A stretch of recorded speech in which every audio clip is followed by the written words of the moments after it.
de crisis refleja esta decisión que es a través de un decreto, entiendo, ¿no? Sí, es la autorización para una emisión de deuda que salió el decreto antes de ayer. Me gusta cómo encarás que hay que bucear estas cosas porque no es solo lo que se ve en la superficie. Sí. En la Argentina existía un problema concreto que eran los pasivos remunerados del Banco Central, es decir, préstamos que le hacen los bancos privados al Banco Central, lo que se llama herramientas de esterilización, para sacar los pesos que supuestamente están de más. Es raro, ¿no? Porque con la pobreza que hay, decir que hay pesos de más, pareciera que el problema debiera ser otro. Pero claro, como esta gente piensa que el único problema es la inflación y nunca los ingresos de las personas, tiene ese enfoque, se planteó. Un problema que puso en marcha Macri, que agravó el gobierno de Alberto Fernández con Martín Guzmán, lo agravó severamente porque hizo un abuso de este tipo de herramientas realmente muy nocivo, que sirvió para que la inflación siguiera creciendo persistentemente y la tasa de interés estuviera cada vez más alta, o sea, jorobó a la economía real también. Y Milei lo tenía como una de las cosas en su cabeza que había que resolver, cosa que se puede compartir, no hay duda que era una cuestión que había que resolver. La pregunta siempre es cómo y para quién en economía, ¿no? ¿Cómo y para quién? Porque, claro, Milei hace una jugada a varias bandas. Él dice la inflación es solamente un fenómeno inflacionario, la inflación la provoca la emisión monetaria la provoca el déficit fiscal, entonces lo primero que hay que hacer es limpiar el balance del Banco Central, entre comillas. Limpiar es un eufemismo para decir hay que sacarle todos los pasivos. Entonces lo que ha ido haciendo el gobierno es sacándole pasivos al Banco Central, cosa que dice, bueno, está bien. No está bien porque depende de cómo lo hagas. La verdad es que el gobierno lo que ha ido haciendo es sacándole pasivos al Banco Central, cargándoselos al Tesoro, es decir, al gasto fiscal, que ellos dicen combatir. Entonces, para poner los números que ayer presentaba el Banco Central, los pasivos remunerados del Banco Central, que ayer presentaron este informe, el 30 del 11, es decir, antes que asumiera Milei, eran 134 mil millones de dólares. 134 mil millones. Así es, la famosa bola del ELIX. Sí. Hoy son 24.658. Ajá. Han caído. Pero no todo es lo que parece. Han caído primero que nada por la mega devaluación. Claro. O sea, esos pasivos en pesos se han licuado. Claro. El famoso efecto licuadora. Que eso también es nocivo sobre la vida de las personas. Sí, lo estamos padeciendo. Si hablas nada más que de lo financiero, podés tener un cuento. Cuando componés toda la película como tiene que hacer un gobierno, o un análisis, ya es distinto. O sea, de cara al Excel, esto está... hiciste... ¿Cuánto bajaron? Un montón. De cara al Excel, de cara a la gente... Lo hicieron bolsa a la gente. Entonces, bajaron por efecto licuadora, en dólares, pero también bajaron porque el gobierno viene cancelando pasivos del Banco Central con más deuda del Tesoro. Es decir, emite más títulos y con eso se paga la deuda del Banco Central. O el mismo día se cancela una y se toma la otra. ¿Qué está provocando con esto? No solo un descalabro financiero, en los países cuando se endeudan les va mal, sí. Les va mal. La historia argentina lo tenemos claro, ¿no? Con Rivadavia le fue mal, con Cavallo le fue mal, bueno, con Kirchner y con Perón y con Cristina le fue bien, porque entre otras cosas porque se endeudó. Con Macri volvió a ir muy mal porque se endeudó. Las cosas son más simples de lo que nos quieren hacer creer. Hay que historizar la deuda, diría Artemio. Pero la historia argentina se podría explicar alrededor de la historia de la deuda externa argentina. No tengas duda, desde Rivadavia por lo menos. Mirá vos. Y la política, no la economía, porque lo otro que te quería señalar a nuestras y nuestros oyentes de la Radio Madres es que hay dos jugadas adicionales escondidas atrás de esto. La primera es que limpiando el balance del Banco Central, entre comillas otra vez, en cualquier momento van a dolarizar con la mínima cantidad de dólares que tengan, o sea, van a hacer una guerra, yo no quiero usar la expresión guerra civil, pero sí una guerra por quedarse con un dólar. ¿Van a dolarizar, decimos? Yo creo que siguen preparando el terreno para dolarizar. Ya a cualquier monto. A bajo costo en dólares sería. A baja cantidad de dólares en el central. Claro. Porque no han conseguido los dólares que suponían que iban a conseguir. Eran 25, eran 15, ahora dicen son 8, bueno, es 0.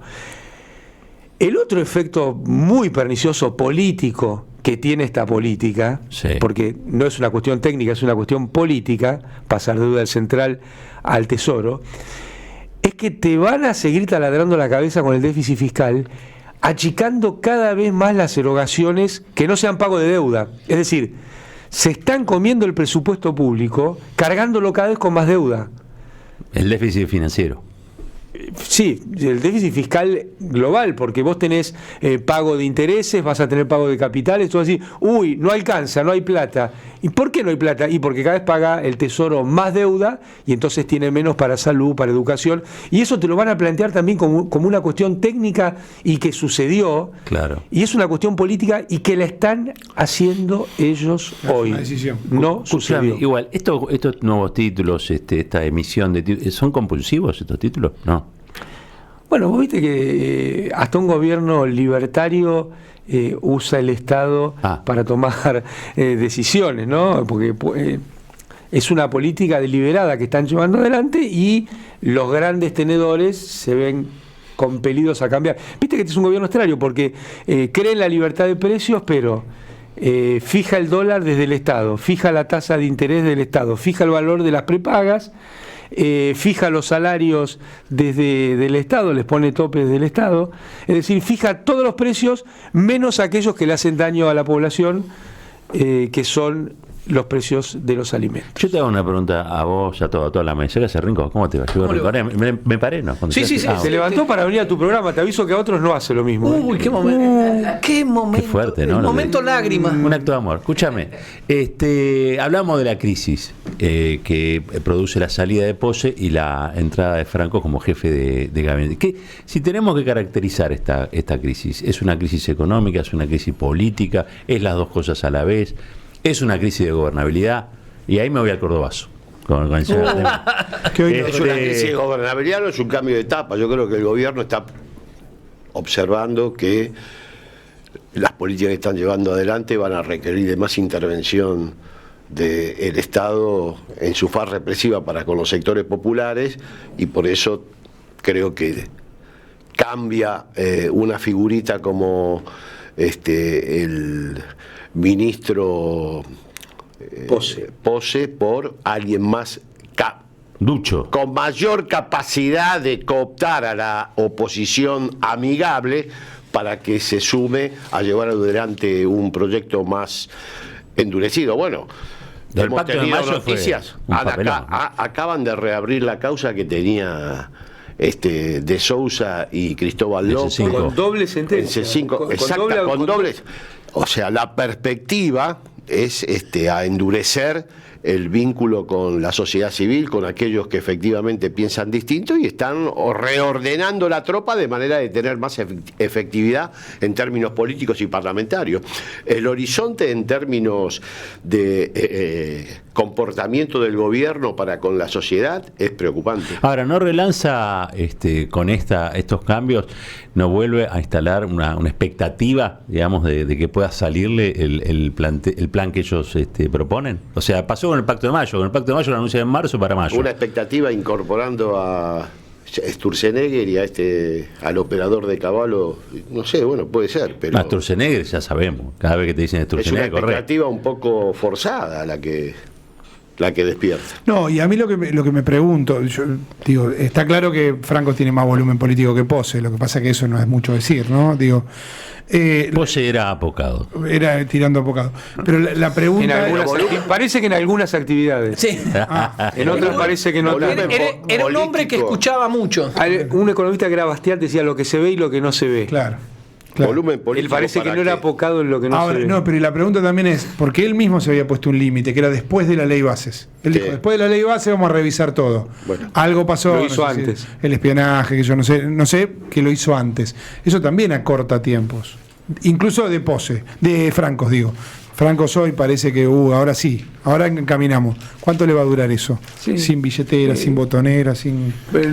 Toda referencia histórica es borrosa, pero así entró Caballo a la alianza, ¿no? Sí. Claro. No, y cuando escuchamos a nuestros medios serios que justamente hablan de, bueno, mayor volumen político y qué sé yo, es inevitable recordar la alianza en todas sus etapas. Recordemos la tapa de Clarín diciendo que los mercados eufóricos con López Murphy, Ricardo López Murphy el breve, que duró 10 días. 16 días. 16 días, incluyendo no los feriados, por eso, son malos. Esa es malicia. Y después era Cavallo, porque es el Sigue padre hablando López Murphy explicando el mundo. Pero a mí el que me encanta es el secretario de Energía que vino con López Murphy, que duró menos que López Murphy, creo que duró 3 días, y el tipo da cátedra sobre... Decían que Julio De Vido no sabía lo que hacía. Claro, diciendo, debido que fueron 12 años donde gestionó, administró, impulsó, y estos tipos opinan. Por eso me parece que es un poco, está tomado con alfileres esta cuestión del volumen político. Sí, aparte el volumen político de Franco.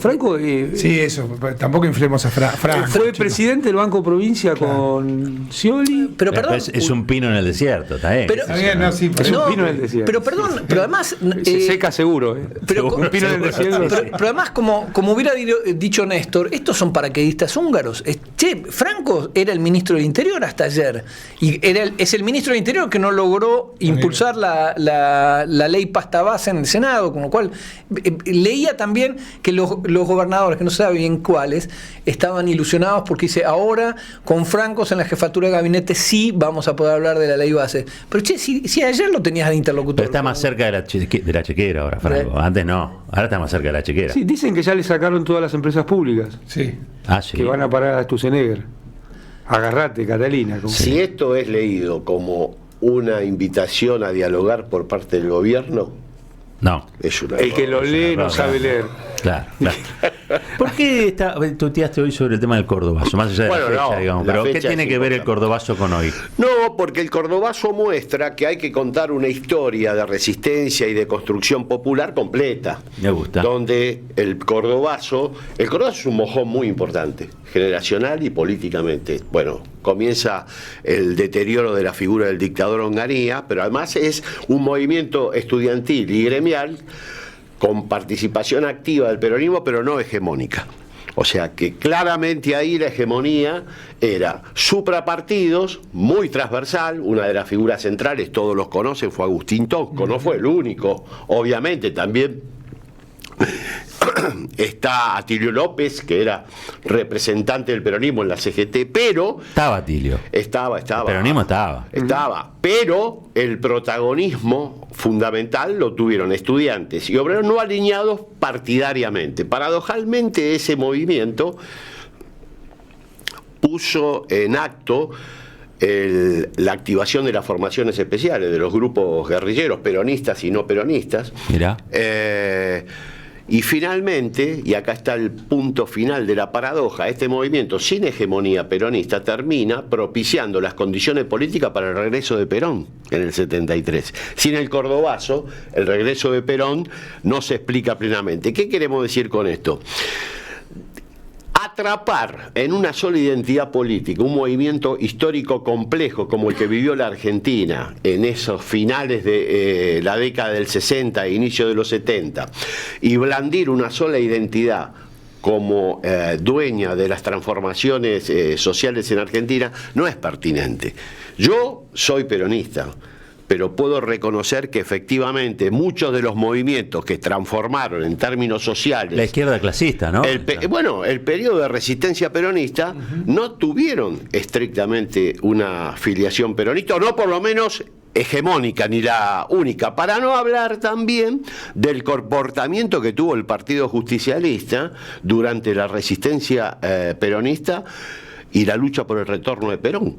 La verdad que ahí tuvieron mucho más protagonismo las organizaciones especiales que las estructuras institucionales del justicialismo, incluida en parte la estructura gremial. Por lo tanto, ¿qué queremos decir? Blandir el peronómetro y con eso pretender establecer líneas de demarcatorias para con el comportamiento de los sectores populares en Argentina es poco sustentable teóricamente. Sí, no sirvió nunca, ¿no? Ni ahora ni en ese Y momento. políticamente es una aberración. ¿Por qué se dio el cordobazo en una provincia que tenía, entre otras cosas, un movimiento obrero y fundamentalmente el metal mecánico con salarios tan altos? Los salarios más altos, Es probablemente. una gran del país. discusión históricamente y Bueno, mucha ¿no sucede formalidad casi laboral. Siempre Sí. Mucho. en los buenos momentos es cuando se dan los movimientos Sí, populares. Bueno, el año El anterior. alza.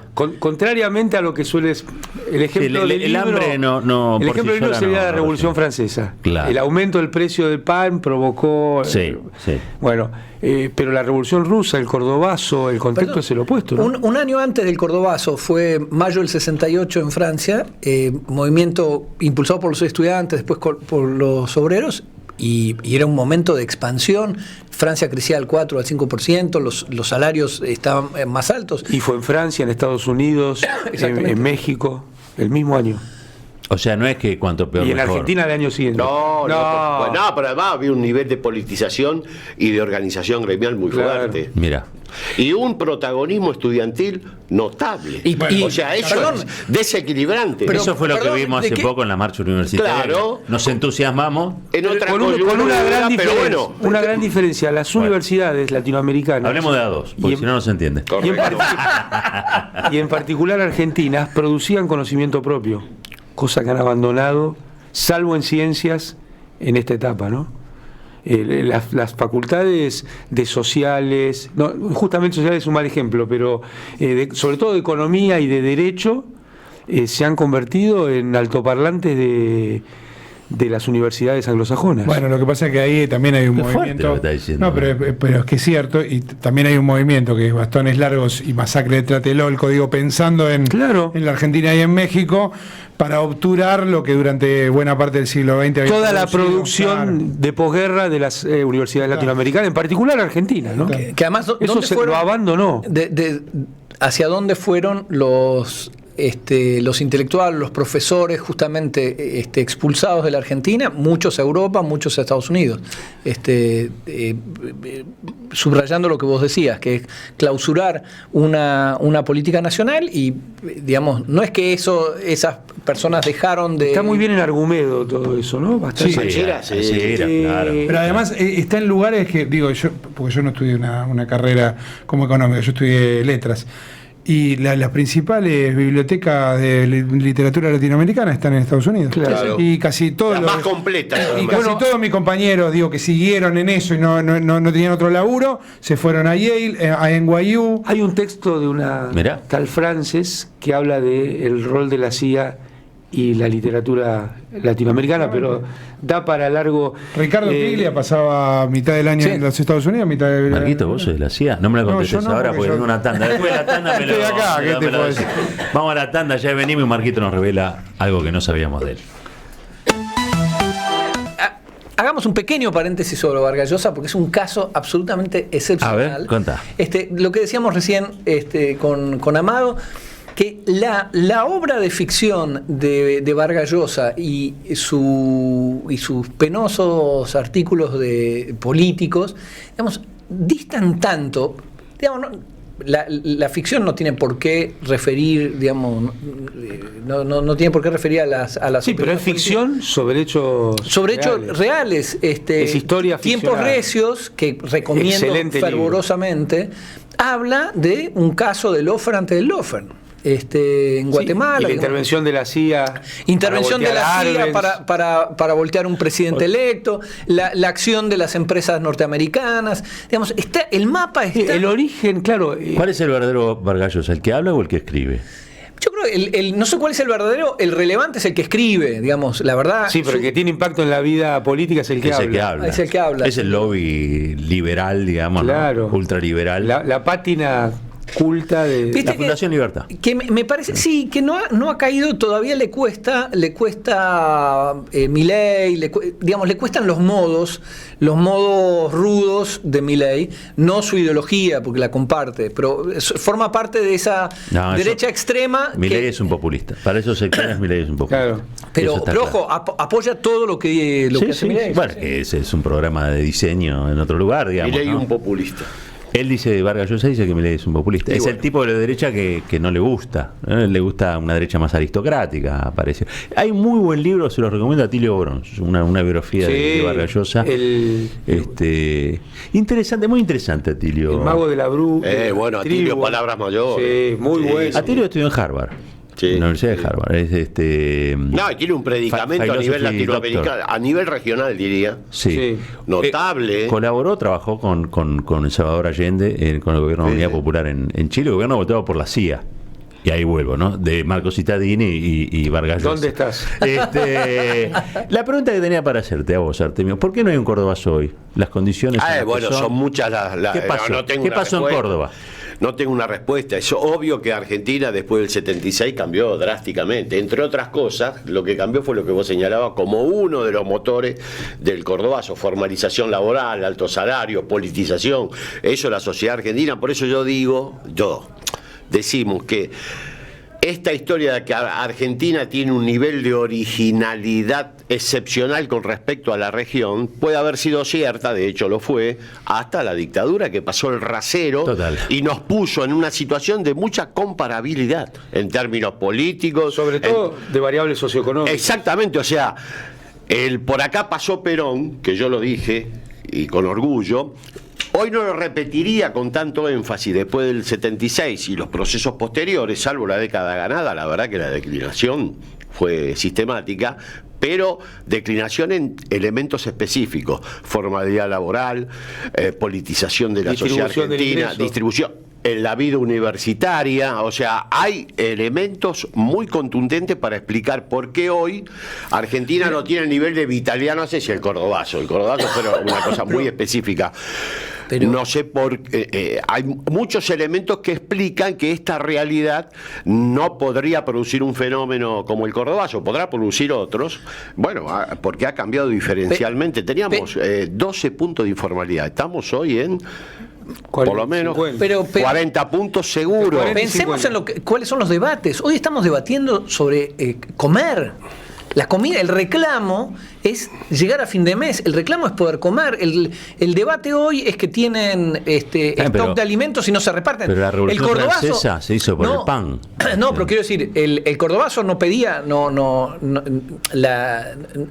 reclamaba pan, no reclamaba. ¿Viste que hay muchos personajes parecidos a María Antonieta en este gobierno? Ya que tocaste el tema. María Antonieta que dijo, bueno, no les alcanza para comprar pan, compren pasteles. Sí, claro. Se parece mucho. Dicen que dijo. Pero se parece mucho a Mondino, por ejemplo, a lo que planteó Mondino o del presidente, ¿no? Sí, tenés razón. Bueno, el presidente cuando dice la gente no puede ser que estaría muerta en la calle. Estaría muerta en la calle. Pero eso antes les costaba la cabeza a los que decían esas cosas. Ahora no pasa nada. Bueno, o no pareciera. No hay cordobazo ahora. ¿Qué pasó? Hasta ahora no pasa nada. Pero no hay cordobazo porque Argentina fue drásticamente transformada. La sociedad argentina es otra y el país es otro. Algunos indicadores, los repetimos siempre: 6 puntos en la época. Cuando el cordobazo se sucede, 6 puntos de pobreza, Néstor asume con 54. Hoy debemos tener muy 60. parecido o camino a eso. 3 puntos de desempleo, Néstor asume con 24. Hoy todavía no lo medimos, pero estamos en 2 dígitos probablemente. Y 11, 12 estamos. Informalidad laboral, 12 puntos en época del cordobazo. Hoy estamos en 34, por lo menos. Néstor asume con 50. O sea, cuanto peor, peor. ¿Cuánto peor? Bueno, pero eso lo infringió el desembarco neoliberal del 76 y los ciclos de los cuales estos son representantes plenos. Pero me gustaría expandirlo, Artemio. Lo dieron vuelta como un guante a la formación social argentina. La dieron vuelta. No es un fenómeno local. No es un fenómeno local. Ha habido mecanismos que reprodujeron este fenómeno globalmente, incluso en países como Estados Unidos. Y quizá pueda parecer exagerado, pero el fenómeno central es el endeudamiento. Ajá. Lo que hicieron fue, creció la productividad del trabajador, pero no le aumentaron los ingresos. Y lo suplieron endeudándolo. Entonces aparece un nuevo sujeto que es el hombre endeudado. Porque estamos acostumbrados a pensar capital, trabajo, ciudadano, consumidor, empresa, comprador, pero todas esas categorías clásicas están atravesadas por el hombre endeudado. ¿Ya? El hombre endeudado es el ciudadano endeudado, el consumidor endeudado, y además el endeudamiento personal cuando es en países como Argentina, que tiene 40% de informalidad, esas personas no son sujetos de poder endeudarlos, ¿qué se hace? Bueno, se endeuda al país. Entonces, privatizás una deuda que toma el Estado. Todas esas personas tienen que pagar impuestos para pagar una deuda eso, claro, en la cual ellos no tienen nada que ver, ni reciben ningún bien o servicio que esté vinculado a ellos. Guarda con esto del hombre endeudado. Y el endeudador que es Sturzenegger. En la Argentina, Caputo. Sí, Caputo. Pero es interesante, el otro día Amado hablaba de eso de la deuda, donde tenés dos países bien diferentes como Chile y Argentina. En Chile el ciudadano promedio está endeudado hasta la coronilla, endeudado con el banco, endeudado con las grandes cadenas, con la educación. Con la educación, digamos, está endeudado. En Argentina no tenemos deuda individual, el banco no presta, con lo cual no hay préstamos hipotecarios, no hay, digamos, tarjeta de crédito. Coloca el ELIX. Estamos endeudados con la tarjeta de crédito, pero sobre todo por el Estado. Es decir, la deuda, hay una filtración de la deuda estatal en el presupuesto de las personas a través de algunos impuestos. Eso está los claro. Los sectores populares también se endeudan en prestamistas informales. En sistemas más jodidos. Mucho más jodidos. La usura. Pero de todas maneras es cierto que la deuda es un gran mecanismo, otro las tarifas. Es un mecanismo político. La privatización de las prestaciones a través de las empresas que eran públicas y luego se privatizaron, tarifas energéticas, de gas, es otro gran mecanismo de sanción la que dolarización, no existía en la época en que estamos hablando. La dolarización es otro gran mecanismo de disciplinación, de disciplinamiento. Un mecanismo de apropiación originaria permanente. Por eso las comparaciones son muy difíciles. Eso no, bravo eso. Sí. Es que el capitalismo, yo creo que el capítulo 24 famoso tiene un error, que es suponer que es de una vez y para siempre, como once and for all, dirían los economistas. El capitalismo es un sistema de apropiación, entre comillas, originaria permanente. Una devaluación es un mecanismo de apropiación originaria, una privatización es un mecanismo de apropiación originaria. No es una cosa que sucedió. Y son acciones con beneficiarios y perjudicados. Siempre. Absolutamente. Siempre. O a veces no tan nítido por intervención La mediática, ley digamos, bases ¿no? es un espejo.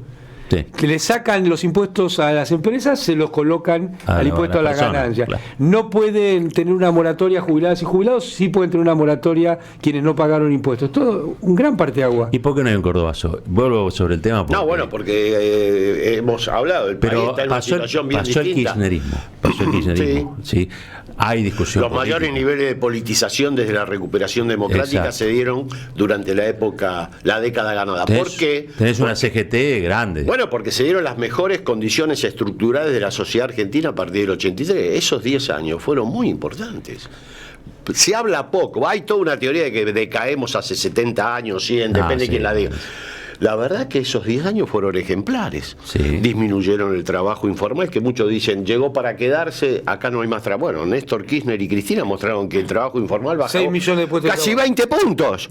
Desempobrecieron al equivalente de Capital, Santa Fe y Córdoba, sumados en 10 años. Completos. Mirá cuando hay un proyecto popular democrático, cómo efectivamente muchas cosas que hoy suenan imposibles se realizan en 10 años todo. Ahora, fíjate cómo... Ahora, por supuesto, eso cambió. La batalla cultural más el sistema universitario, cómo opera sobre esto, ¿no? Porque vos tenés el discurso de los Milei que dicen, no, el kirchnerismo hizo todo mal, destruyó al país, nos dejó una herencia, bla, bla, bla.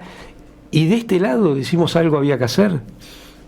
¿Cómo eso? Y yo escucho a Culfas. Escucho a Guzmán. Culfas. ¿No? Y lo que había que hacer era corregir al kirchnerismo. Sí. Y habilitar a Milei. Eso es picante. Ahora lo decís, ya no estamos yendo. Bueno, queda para el próximo miércoles. Pero no me digas que no está sucediendo. Sí, está sucediendo. Perdón, una de las... Y permea mucho más en la dirigencia, en sectores con representación institucional. Esto me permite mandarle un gran abrazo a Mercedes de Alessandro. El otro día la entrevistamos porque Culfas la agredió, no sé qué le dijo. ¿Cómo que la agredió Culfas? Sí. Está un poco sacado porque también llamó sicario al Cuervo. Una barbaridad lo que está haciendo. Culfas llama sicario a un dirigente social. Mercedes por Twitter retuitea eso. Al Cuervo, a la Roque. Al A la Roque, perdón. A la Roque, perdón. Entonces fue ayer todo esto. Ayer, sí. Ayer fue todo esto. Culfas lo llama, no me había dado cuenta que era el Cuervo, lo llama sicario. Mercedes dice, che, señala que es una estupidez, que es agresivo, qué sé yo, y este bobo retuitea diciendo, no entiende, Mercedes no entiende una metáfora, así como no entiende de economía. Bueno, es igual que Milei diciendo que se muere. No, pero además, además ese tipo de metáfora es la de Culfas. Además de agraviante, es machirulo. Si fuera un varón, no lo diría. Pero además es, che, vos te fuiste del gobierno denunciando un negociado de tu propio gobierno, que fue el gasoducto Néstor Sí, Kirchner. además, Operado off the record y tratando de imputar a Cristina. Absolutamente. Operando sobre una. y hablando persona, Perdón, de off the Cristina, record y en su denuncia y en su renuncia. Mercedes Alessandro, que es una economista grosa. importante. Fue de las más importante de este las momento. personas más influyentes, 100 personas más y influyentes. lo según que la hoy revista le Time. contesta a Rodo Tailade, que leí, Sí. te recuerdo que el sicario fue Sabac Montiel. Iba a decir eso. En un país. En un episodio que funda la cultura política que administra el Estado a través de Milei. Qué Que fue el interesante. atentado impune a Cristina. Hace falta un documento que Todo condense tiene que ver todas con estas todo acá. cosas. No es mala idea, ¿eh? No es mala idea que salga un documento que condense todas estas cosas, No porque es todo mala tiene que. idea. ¿Viste? Un documento del EPA. EPA es el Sí, encuentro de encuentro de economistas. economistas muy interesante que habla del nuevo Potosí, ¿no? Sí. Rigi como nuevo Potosí. Viajó Milei a los Estados Unidos a encontrarse con los popes de la inteligencia artificial. Sí. En teoría, digamos, el capitalismo de plataforma. Los nuevos jefes del capitalismo global, digamos, o una parte del capitalismo global, ¿no? Y si vos vinculás eso con Alei Rigi, y es un poco volver a, no sé, estoy pensando siglo XIX, generación del 80, colonia próspera de abastecimiento, ¿no?, a las grandes potencias. En este caso vas a abastecer con fuga de cerebro y con todos tus recursos minerales críticos necesarios para ese capitalismo de plataforma. Hay algo, ¿no?, que empieza Sí. a cerrar. Y No hay además, ningún documento político hasta ahora que cuente estas cosas. Milei te Hasta lleva ahora. al siglo XIX en eso y al siglo XVI en decir quiénes son seres humanos y quién no. Claro. ¿No? Es una especie. Yo creo que nos lleva al siglo XIX, pero anterior a la Asamblea del año 13. Porque el tipo no es que. Es que la Asamblea del año 13, déjate joder. Hasta 1813 la Argentina El temprano era siglo una XIX. potencia. A partir de momento. La libertad de vientre fue el inicio de la decadencia de nuestro país. Cuando se derogó la mitad de Yaconazgo. El Yanaconazgo. El Yanaconazgo tuvo mala prensa, pero hay que replantearlo. Utilizados La gente lo elegía. La gente lo elegía. La gente lo elegía. ¿Para qué querían un Potosí lleno de minerales, Exactamente. ¿no? de cosas que Pero eran tan ricas? Es ¿no? complejo el tema. Pero- Igual lo de Culfas, Es complejo el tema, dijo. lo de Culfas realmente. No, No, miserable. Culfa no es complejo. Miserable, pero además Yo es creo- sintomático. Claro. Porque es una palabra, las palabras son valija, como decía Lewis Carroll. Expresan mucho más de lo que dicen. Las palabras son malas. Usar la palabra sicario ¿Cómo se aprende? frente a un episodio como el de Cristina, habiéndose protagonizado el episodio durante el gobierno del Frente de Todos, que tuvo por lo menos poca reacción. Por lo menos. A partir de este episodio se construye una cultura política que encarna hoy Milei, que se ofrece a administrar el odio desde el Estado. Venir con esto, yo, Está claro dónde está parado. bueno, Con sus políticas económicas y con su discurso político. Che, le quiero mandar un gran abrazo a Miguel, que nos está escuchando, a Emanuel Herrera también nos están escuchando. Gracias por estar ahí. Bueno, estamos llegando un poquito al final ya del programa. Ha sido una semana movida esta. Ojalá esta situación, digamos, que estamos atravesando sea lo más transitoria posible, quiero decir, ¿no? Yo no estoy desde acá llamando un cordobazo, ni mucho menos. Pero cuando uno piensa y ve la historia del pueblo argentino y sus reacciones en momentos clave, ¿no?, para torcer el rumbo de los acontecimientos, dice, che, y ahora no pasaron ya suficientes cosas como para, no pasaron suficientes, ¿qué es lo que está faltando? Bueno, capaz que lo que falta es eso, un documento, una orientación clara, una forma de entender lo que está pasando, quizá Pienso, ¿no? Que Pues tal sí. vez, además de todas las otras condiciones, porque algún rezago de esos años felices quedó. quiero decir. Sí, no hay duda. O sea, los sindicatos después del kirchnerismo fueron más fuertes. Bueno, falta Néstor y Cristina son emergentes de aquella etapa. Totalmente. Y claro. de aquella etapa han propuesto la política más moderna que conocemos en el siglo XXI para integrar socialmente, reindustrializar a Argentina, formalizar el mercado de trabajo. Quiere decir que esa experiencia sirvió, no para replicarla, sino para tomarla como elemento constitutivo de una nueva identidad política. Y lo logró. Sí, ojo que te van a decir nostálgico. Bueno, pero hablar ¿qué de significa gobierno. nostálgico? Que no sabes las nuevas canciones, que sabes las de antes. Pero yo sigo cantando Praumer y contento. Por lo menos, yo canción Cumplió para mí. Fogerty ayer. ¿Eh? 79 años, John Fogerty. Uh. Vos te Sí, metiste en esto, me ahora me acordé tenés que contar. de Creedence. Un Creedence para el cierre. Ayer cumplió años. Escucha, yo había pedido Ayer, sí. Lo vamos despidiendo nosotros. Canción ya para lo- mi muerte, que pongo. Canción para- No, detrás de las paredes. No, detrás de las paredes. Detrás de las paredes, lindo. Sí, Poneme muy gran buena. canción. Es toda la melancolía de adolescente, un momento Gran existencial canción. terrible. La adolescencia hay que atravesarla también. Hay que atravesarla. Cierto. sí. Y hay ciertos himnos de No la escuchemos más tango, no adolescencia. escuchemos Luke más. Ra, a mí me gusta porque nos Luke quedamos todos, Ra. ¿eh? Luke Ra me gusta. Me gusta Luke. Me La parece que morocha. le pone, sí, le pone un poco. No, pero no vamos con Luke Ra. Hoy estrenamos canción nueva para irnos. ¿Lo tenemos ahí?